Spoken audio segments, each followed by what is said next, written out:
el doctor Carlos Elizondo Mayer Serra. Carlos, ¿cómo la ves? Buenas noches, gracias por estar con uno.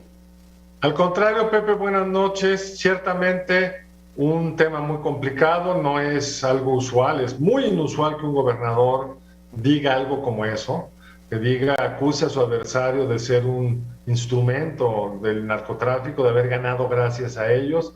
Hemos visto a lo largo de esta semana, Pepe, más de un investigador serio que ha puesto en duda.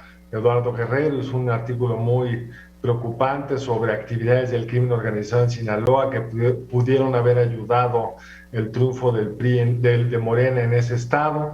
Entonces, ciertamente, si hay una sombra, y es una sombra que el gobierno debería despejar con una política clara de transparencia en la relación con las Fuerzas Armadas, etcétera. Pero el que acusa, tiene razón el presidente, tiene razón Mario Delgado, tiene razón el gobernador electo, tiene que probar. Es una acusación muy temeraria y que debe tener alguna prueba o se verá visto simplemente como una fuga hacia adelante, un miedo de quien teme por su cola que se vayan sobre él y se esté empezando a convertir en una suerte de escape hacia adelante de futuras posibles acusaciones.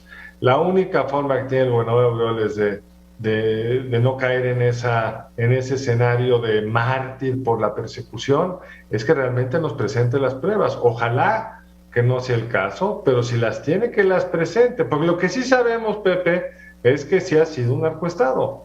Cuando el gobierno de Peña intervino, y lo platicamos mucho en su momento, que cuando fue Alfredo Castillo como el interventor grande del Estado, pues descubrieron una vinculación entre el gobernador sustituto y el crimen organizado, los papeles de la tuta que indicaban todo tipo de sobornos y contubernio entre la clase política y el crimen organizado. Entonces, de que es un Estado complicado con una historia muy, muy peligrosa, ahí está. También hay mucha evidencia de que el gobernador saliente, el gobernador Aureoles, pues tuvo una serie de relaciones tampoco muy claras. Entonces realmente creo que el problema de fondo, Pepe, el que tendría que preocuparnos a todos los mexicanos es que esto estemos discutiendo, que el crimen organizado claramente ha ido extendiendo sus tentáculos. Vimos muchos muertos durante la campaña, muchos desaparecidos previo a la elección para que no se fueran a poner muy tercos y luego regresaron y aceptaron su derrota, lo que vimos en Valle de Bravo, en Tierra Caliente Guerrero, en muchos otros lados. Entonces, ese es el tema de fondo que el presidente, las fuerzas de seguridad y todos los mexicanos debemos estar tratando de entender para tener una estrategia clara porque que ha habido una expansión del crimen organizado en una parte no trivial de México. Yo creo que ahí está la evidencia, Pepe. Hay el señalamiento de que el narco, el crimen organizado, los cárteles diversos actuaron en favor de Morena desde Guerrero hasta Sonora, incluida también la península de Baja California, sobre todo en Baja California Sur. Es lo que está denunciando Silvano Aureoles y no es el primero.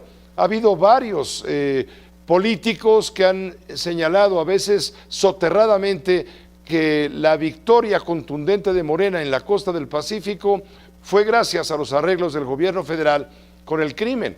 Esto es algo que tiene que probarse evidentemente de quien acusa. El que acusa tiene la carga de la prueba, pero es importante que el gobierno federal y el Tribunal Electoral despeje todas las dudas y quejas que pueda haber al respecto a partir de lo que digan los ciudadanos testigos presenciales de estos hechos. Así es, Pepe. El primer tema es estrictamente electoral. Hay una serie de quejas por irregularidades en las casillas y el tribunal deberá hacer las averiguaciones necesarias y tomar las decisiones pertinentes, ojalá que de la forma más transparente y clara, porque sí hay algunas historias que cuentan los medios pues muy preocupantes. Lo segundo es que el gobernador exhibe esas pruebas, porque no puedes salir a decir esto simplemente porque lo escuchaste. Tienes que tener alguna evidencia, un patrón de comportamiento, operadores conocidos haciendo A, B, C y D, candidatos a los que les conozca una cierta vinculación. Y tercero, Pepe, insisto que lo más importante, el gobierno federal no ha cumplido con su oferta de abrazos y no balazos. Los balazos siguen creciendo. La Guardia Nacional tiene presencia, pero no tiene una capacidad de reacción y de disuasión suficientemente fuerte. Hemos visto en los últimos días 3 masacres espeluznantes. Entonces, claramente ahí hay un tema que el gobierno federal tiene la responsabilidad y la obligación de atender, Pepe. Muchas gracias, Carlos, como siempre. Gracias a ti, Pepe, te mando un abrazo.